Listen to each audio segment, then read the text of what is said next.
Hi, and welcome to the first episode of Spindash Amigos. I'm Stephen Grayson, aka Stephen Jesus.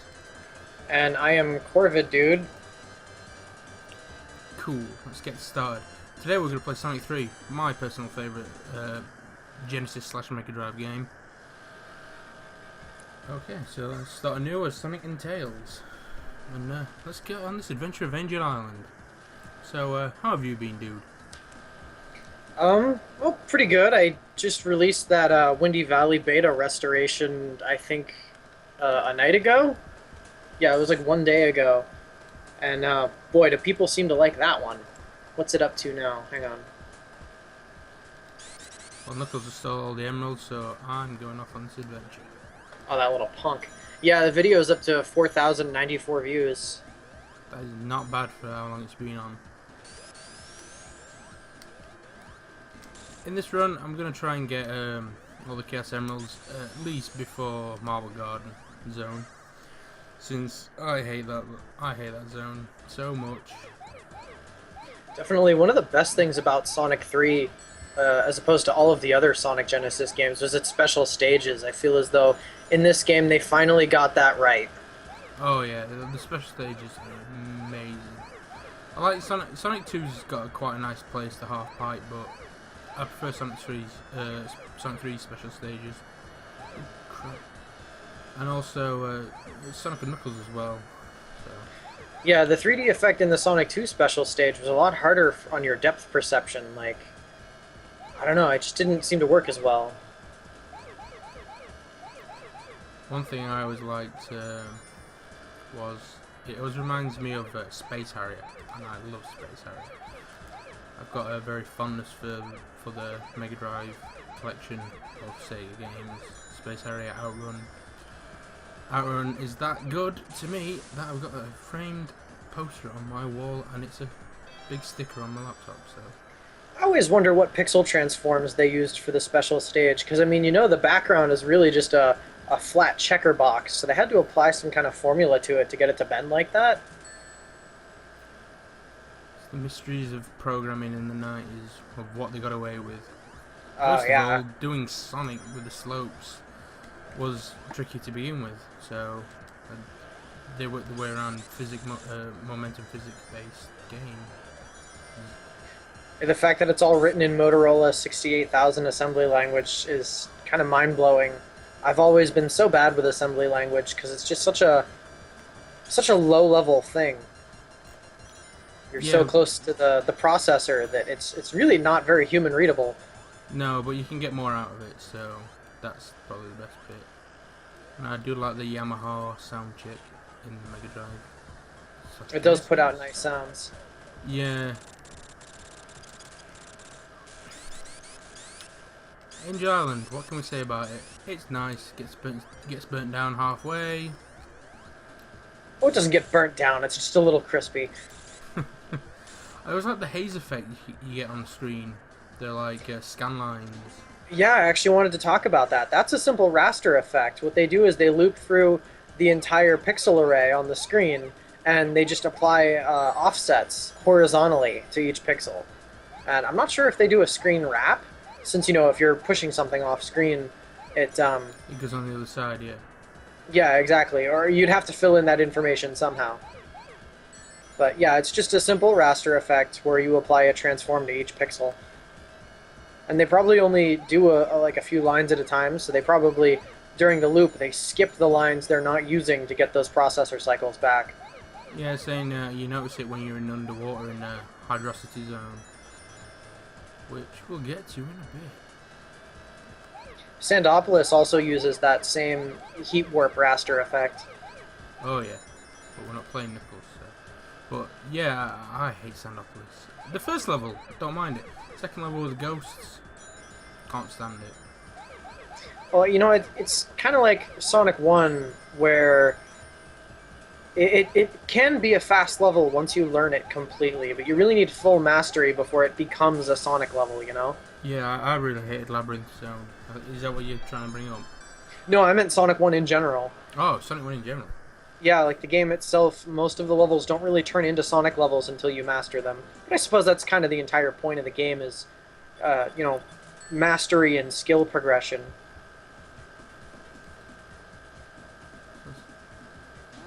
Look at this offset. You might be able to notice.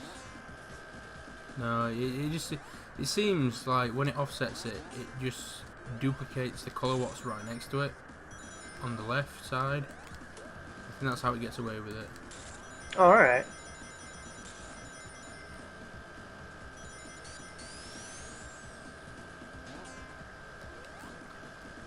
What was your first Sonic game anyway? What you played?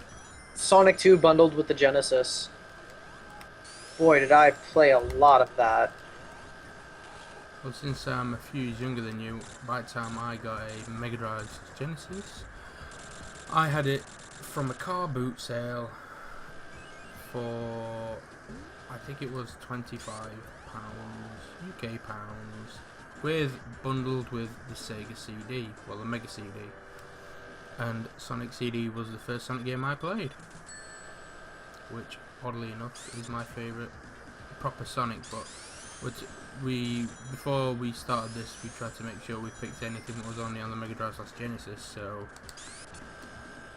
So yeah, this is why this is chosen for me. Yeah, see, I think the biggest design flaw in Sonic CD was they tried implementing the past, present, future mechanic, and so you needed 3 level layouts smashed into one, and as a result, it was very difficult to get a level layout that flowed properly, because you had to have like a piece of the other level design in an inconvenient place. And yeah, that's why there's a lot of like you can spawn in walls. But there's paths programmed in there already just to make sure that you don't die when you reappear. So it'd just be an absolute farce if that happened. Yeah, I think it would have been much better if they had dropped the time travel mechanic and really focused more on making smooth slope surfaces. But nevertheless, it was a good game. Oh, totally. Absolutely. One of the best on the Sega CD, because all of the other things on the Sega CD were just glorified movies. Yeah. Love Quartz Quadrant. Love that future music. Good future music. Good soundtrack, really. Both soundtracks for Sonic CD are just stellar. Can't lose with that. The one thing I thought was weird is when like I said, I had the European one, so I had all the Toot Toot Sonic Warrior and all the nice tracks. What most people prefer the Japanese soundtrack over the American counterpart. But I always wondered why they couldn't have the same soundtrack, since every other Sonic game seems to have the same soundtrack. Might have been licensing issues. Could be. I mean, that's the reason they didn't use the original Sonic 1 and 2 theme songs for anything modern, is because I'll bet it was like a licensing deal with Dreams Come True. They were probably only allowed to use it for or maybe not even so much they weren't allowed to use it. They probably just didn't want to pay the royalties on it. You mean like Jaleel White? We asked him. He said no. Didn't ask me. I thought that was hilarious. Oh God! Just run.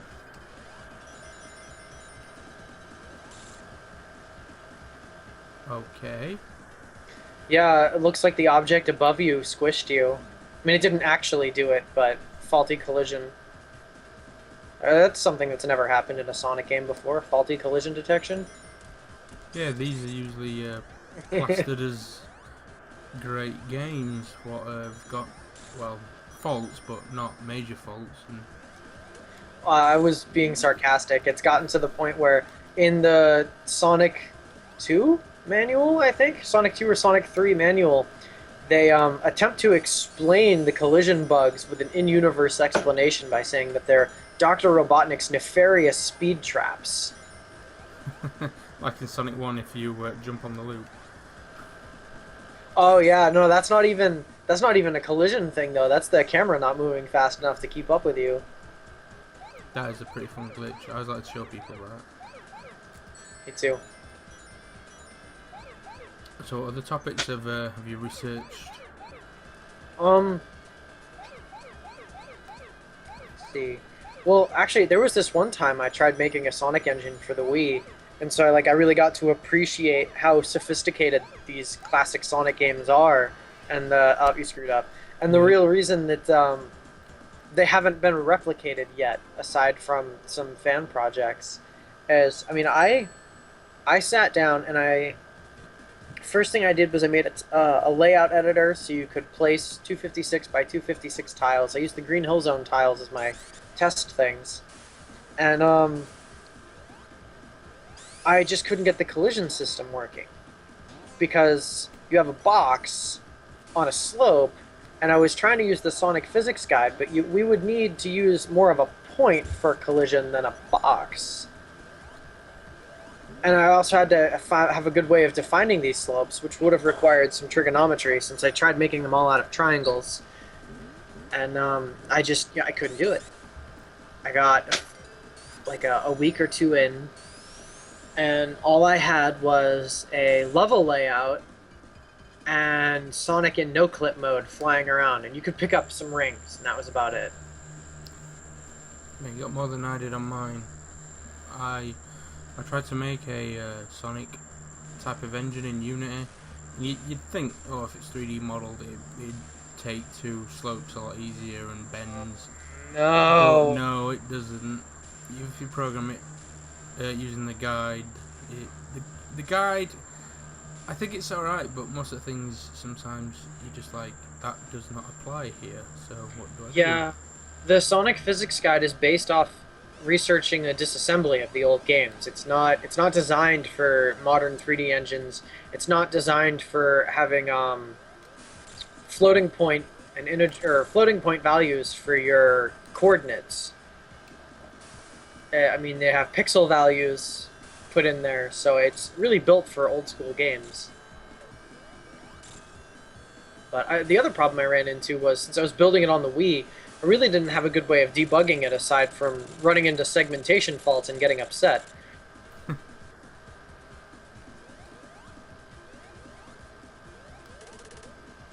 I would like to say we are playing this on an emulator because, one, it's easier, two, why not, because I never really owned Sonic 3 on the Mega Drive, and another point is I don't have a Mega Drive controller for the PC, so I'm using a SNES controller.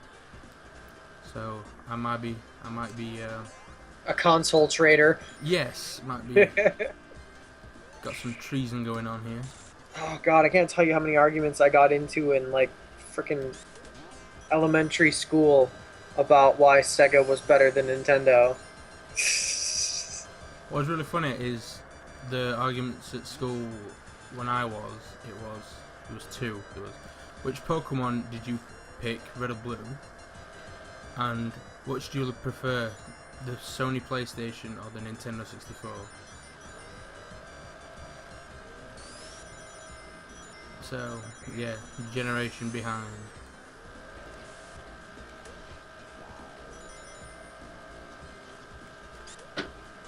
One of the other really interesting features of these old Sonic engines is their layer system.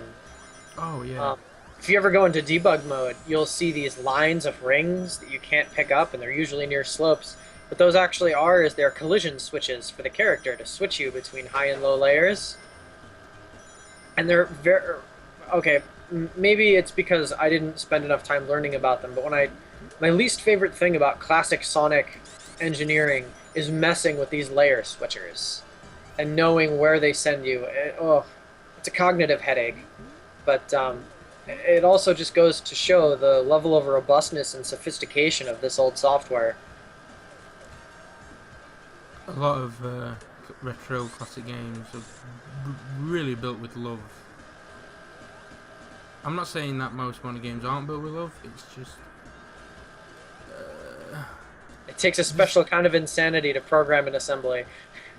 yeah, you're talking not as simple physics as buy a plugin for the program. You're talking, you're gonna spend 4 hours to try and figure out what's wrong.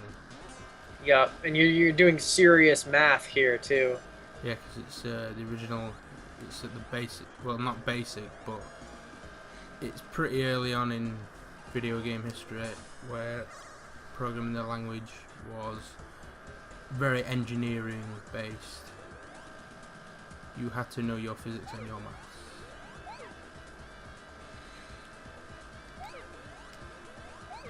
Which is really weird because I do lots of game art. Oh, why did I jump that way? What have you done? You've ruined it. I was like, oh, this is gonna be another. This is gonna be this way, isn't it? And I'm like, I'll just jump over the red things. Oh wait. Now you'll never be supersonic. Oh well, it'll just take longer. But oh, I love this boss. This mini boss.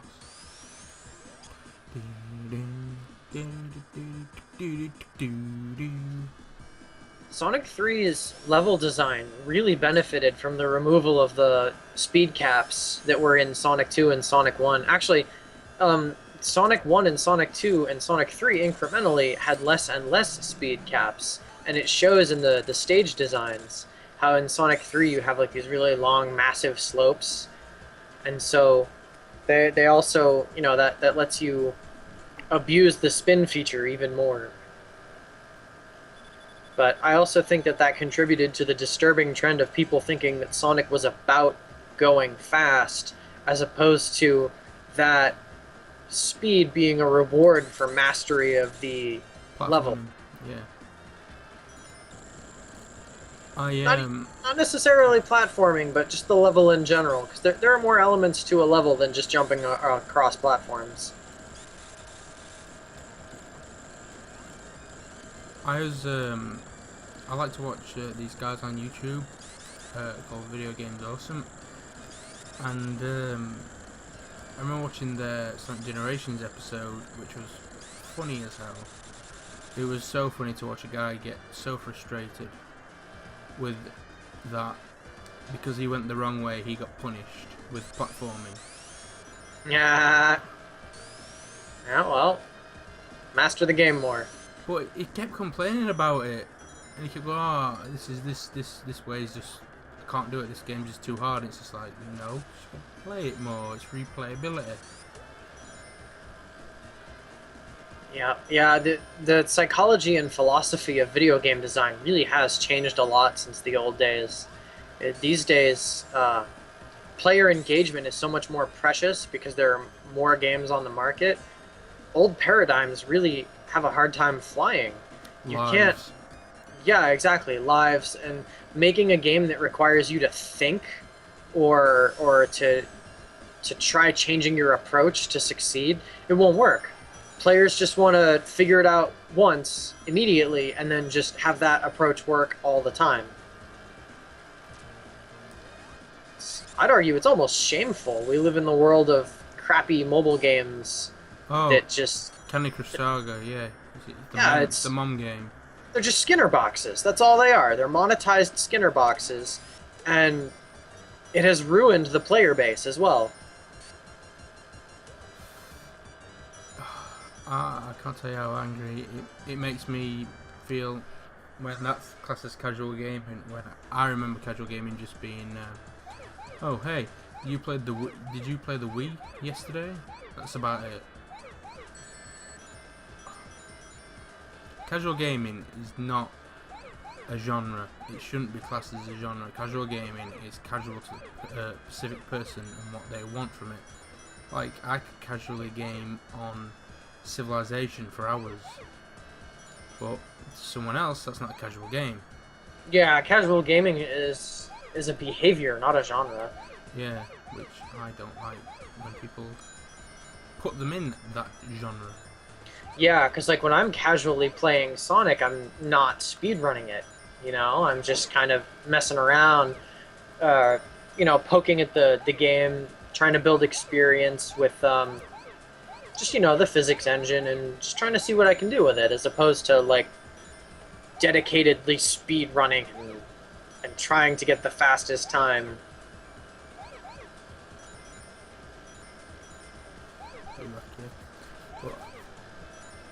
I Then again, just I suppose competitive gaming, as the vernacular term that we have now, means a game that doesn't foster competition.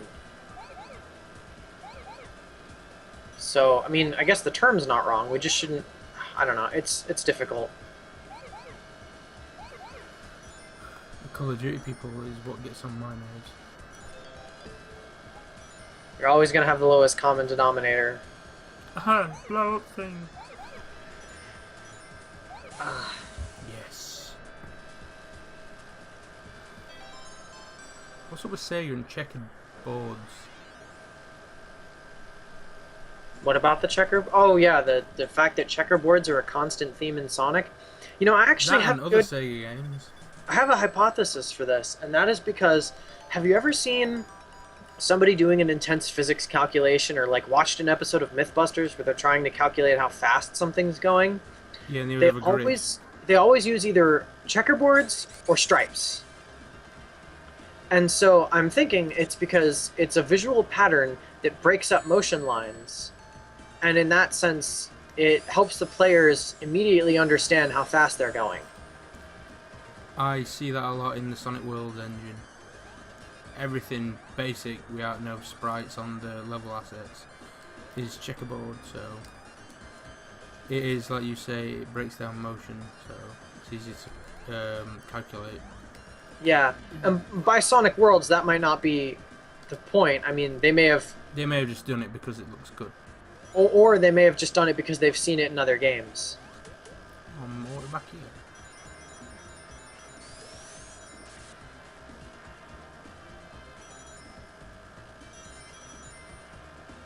So I take it Sonic 2 is your favourite Genesis game? No, my favorite Genesis game is Sonic 3 and Knuckles. Sonic 2 was my first, but that doesn't mean I like it more. A lot of people always say Sonic 2 is their favourite, and I'm always wondering why. I was thinking, it's a great game, but... Well, it's a hell of a lot better than the first Sonic. Oh, yeah. Yeah. I know there are people who would consider me a heretic for saying that, and I understand why. Yeah, but it's like Mario. The first Mario is great and all, but it's not better. Super Mario Bros. 3 is the superior version. Well, these people would argue that adding Spindash to Sonic 2 radically changed its design from a fundamental perspective. It was originally planned for Sonic 1. It was just a latter thought. That's why it weren't implemented. Really? Where's the source for this? I had no idea. Well, you know that recently that it's been I think it's been said in interviews a bunch of times. Who was in the interview? Eugene Naka, I think. Wait, Huh. no, he's the... Isn't he? Oh, whoever the programmer was. Nako was a programmer. He didn't do as much with game design as people credit him for. The real game designer behind the first 3 Sonic games was Yasuhara. Yasuhara. I don't remember his first name. But, that and I've got... You know that I've got Sonic Jam. Yeah. Well, in Sonic Jam, you can switch on Spindash if you put in a certain code.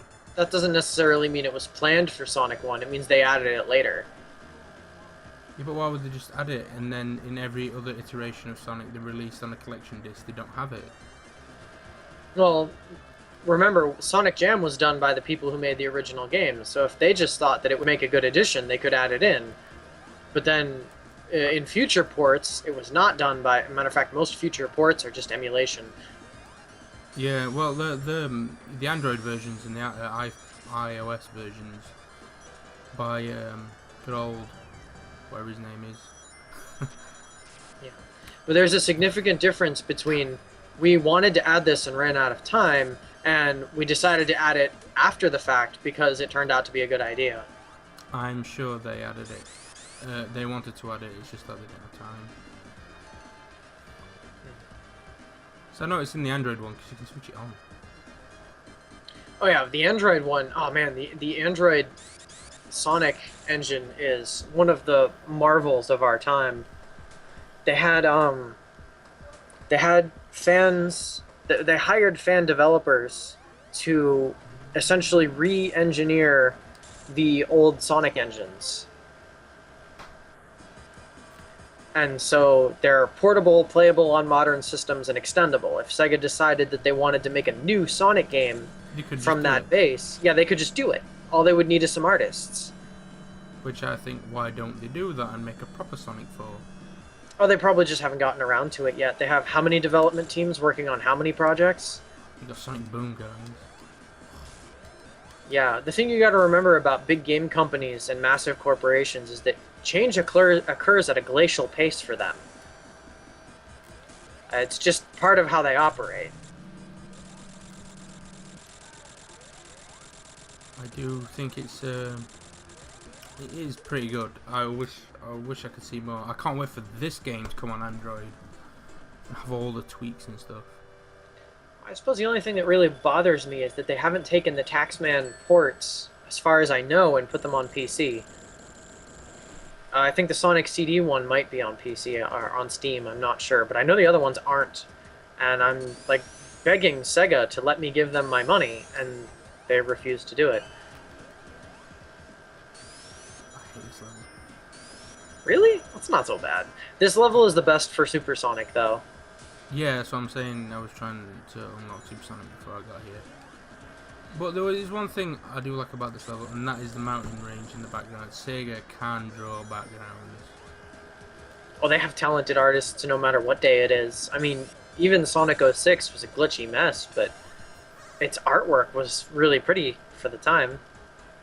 Oh yeah, I can honestly say I was one of those people what saw Sonic 06 and thought, yeah, it's alright, I like this.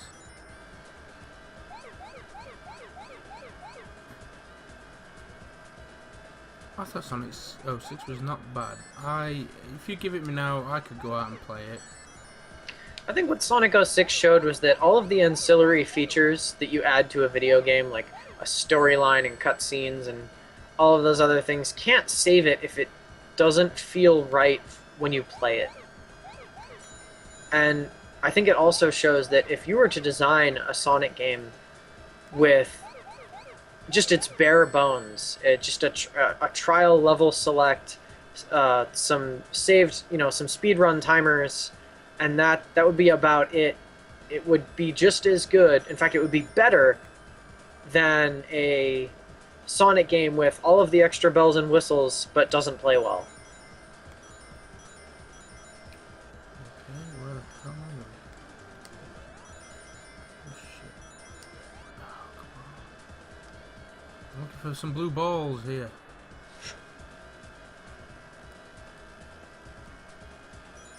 Why can't I find no blue balls? I just want to touch them. Sounds like a personal problem. That's why I said it in such a casual way. Oh, there they are! Don't screw up! Blue balls touched. All 4 of them. That's disgusting. Well, I got the cyan emerald anyway. Bloody cyan. It's light blue. I really want to buy some paperweights. You know the ones I'm on about, don't you? Oh, yeah, like the plastic Chaos Emerald things. Yeah. Yeah, Oh, those the are glass. cool. Glass. Yeah. I didn't know what material they were made out of, I just knew they were shiny.